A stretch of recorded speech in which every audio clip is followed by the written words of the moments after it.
जय जय श्री राम, जय जय श्री राम, जय जय श्री राम, जय जय श्री राम, जय जय श्री राम, जय श्री राम, जय श्री राम। भक्तजन, भक्तवत्सल, माता बहनी, भाई, बालकांड के शुरू का पहला दोहा। गुरु वंदना के बाद स्वामी जी कहते हैं, यथा सुअंजन अंजे दृगे साधक सीध सुजान।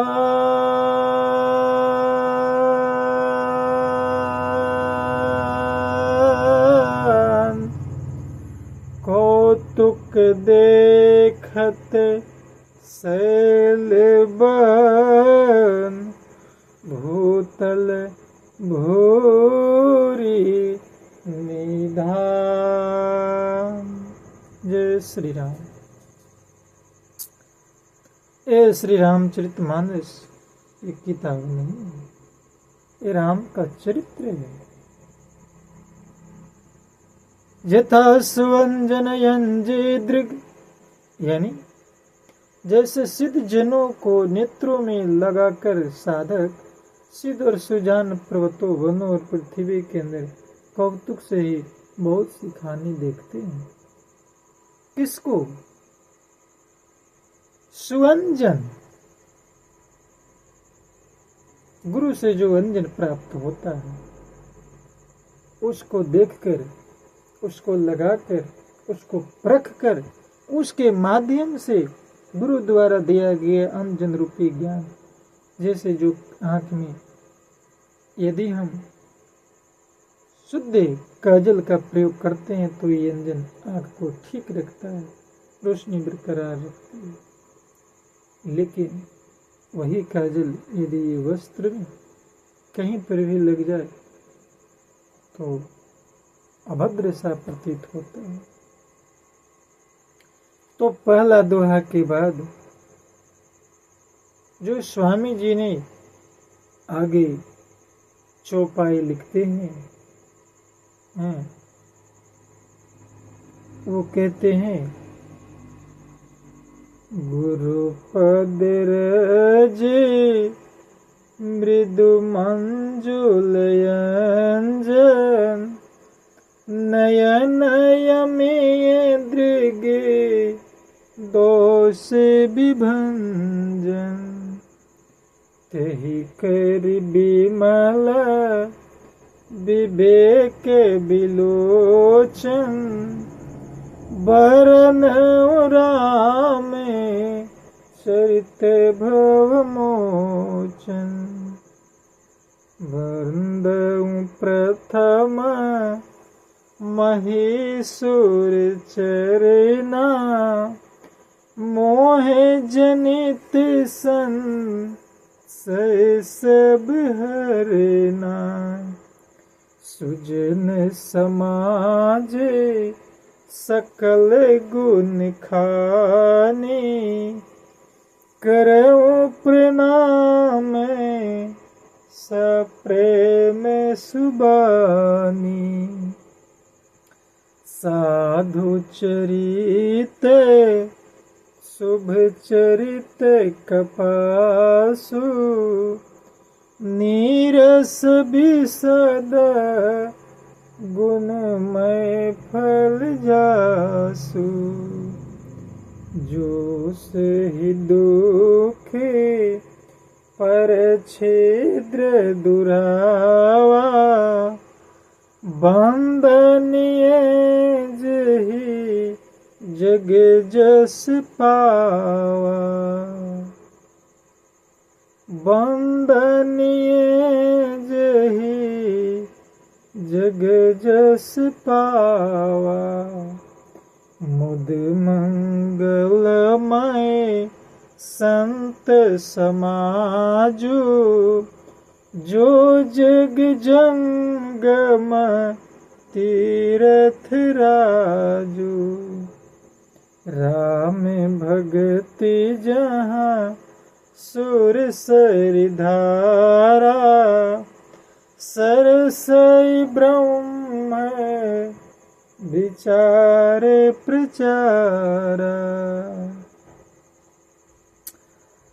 विधि निषेध में कलिमल हरनी, करम कथार भी नंदनी बरनी, हरिहर कथा विराजति बेनी, सुनत सकल मोद मंगल देनी, बटु विश्वास अचल निज धर्मा, तीर्थ राज समाज सुकर्मा, सब ही सुलभ सब दिन सब देसा, सेवित सादर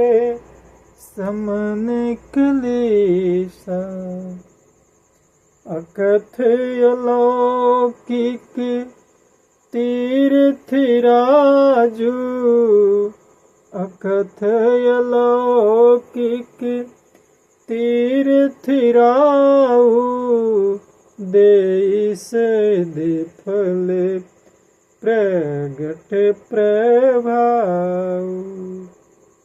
साथ संगत बड़े बड़े विद्वान, बड़े बड़े तपस्वी, बड़े बड़े कथावाचक कथा को कहने वाली बहुत ढंग से समझाते हैं।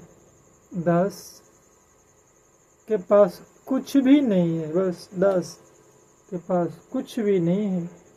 श्री रामचरितमानस में जो दास देख रहा है, बस उसी को आप तक पहुंचाने का कोशिश कर रहा है, और ये कोशिश कर रहा है कि दास के ये तन से, ये मन से, ये धन से कुछ कुछ राम का नाम, कुछ कुछ राम का नाम तो संतों के बीच, राम भक्तों के बीच, प्रभु प्रेमियों के बीच समा जाए। जो अंत में कहते हैं कि राम नाम सत्य है, वो सत्य तो है ही, उसको आज ही हम अपना लें तो जीवन धन्य हो जाएगा, लोक सुखी परलोक सुहेला हो जाएगा। ऐसा हम नहीं, ये श्री रामचरितमानस का कहना है, स्वामी जी का कहना है, भगवान शंकर का कहना है। दास अभी कहा, गुरुपद रजे मृदु मंजुल यंजन।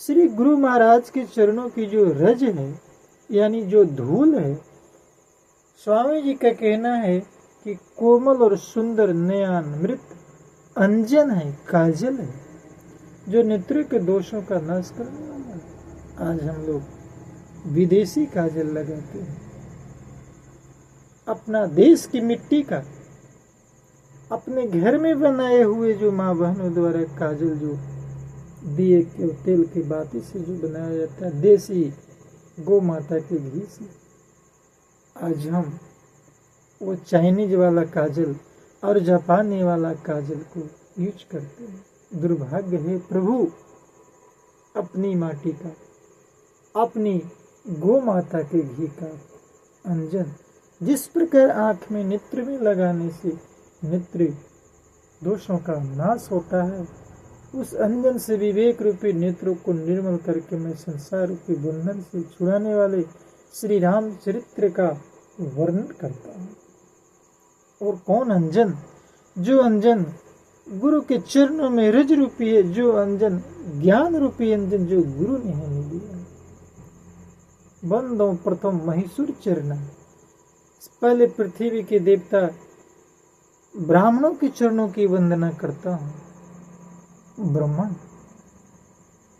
एक खास विशेष नहीं, अति विशेष, जो ब्रह्म को जान रहे हैं, जो ब्रह्म के जानकार हैं, जो ब्रह्म को आंखों से, नेत्रों से, आत्मिक अनुसंधानों से दर्शन किया है, चरणों की वंदना स्वामी जी ने उनको की, जो अज्ञान से उत्पन्न सब संदेहों को हारने वाले हैं। फिर सर्व गुणों की खान संत समाज को प्रेम सहित सुंदर वाणी से प्रणाम करता हूँ। हमारे संत समाज सभी संत हैं, सभी ब्राह्मण हैं, क्योंकि सबने ब्रह्म को देखा है। जो देखा संतों का चित्त कपास के चरित्र के समान शुभ है, जिसका फल तो निरस विशुद्ध और गुणमय होता है। कपास की डोरी नीरस होती है। संत जो है चरित्र में भी विषाक्ति नहीं है, इससे वह भी नीरस ही है, क्योंकि कोई चीज के उन्हें आसक्ति नहीं होती है। कपास उज्जवल होता है। संत का हृदय भी अज्ञान और पाप रूपी अंधकार से रहित होता है, इसलिए वह विशुद्ध है। और कपास में गुण तंतु होते हैं, इसी प्रकार संत का चरित्र भी सद्गुणों का भंडार होता है। संतों का महिमा, संतों का प्रणाम करना, वंदन करना इसलिए गुणमय है, जैसे कपास का धागा सुई के किए हुए छेद को अपना तन देकर ढक देता है, अथवा कपास जैसे लोढ़े जाने, काते जाने और बुने जाने का कष्ट सहकर भी वस्त्र के रूप में परिणत होकर दूसरों के गोपनीय अंगों को ढकता है, स्थानों को ढकता है, ढकने का काम करता है। उसी प्रकार स्वयं संत जो हैं दुख सहकर दूसरों के छिद्रों यानी दोषों को ढकने का प्रयास करते हैं, जिसके कारण उसने जगत में वंदनीय यश प्राप्त किया है। तो ब्रह्म से जुड़ने का ये संतों का रास्ता है। संतों का समाज आनंद और कल्याण में होता है। प्रभु जो जगत में चलता फिरता तीर्थराज प्रयाग है, जहाँ उस संत समाज रूपी प्रयागराज में राम भक्ति रूपी गंगा जी की धारा है और ब्रह्म विचार का प्रचार सरस्वती जी कर रहे हैं। विधि और निषेध, यह करो और यह न करो रूपी कर्मों की कथा कलयुग के पापों को हरने वाली सूर्य तन्या यानी सूर्य की पुत्री यमुना जी है।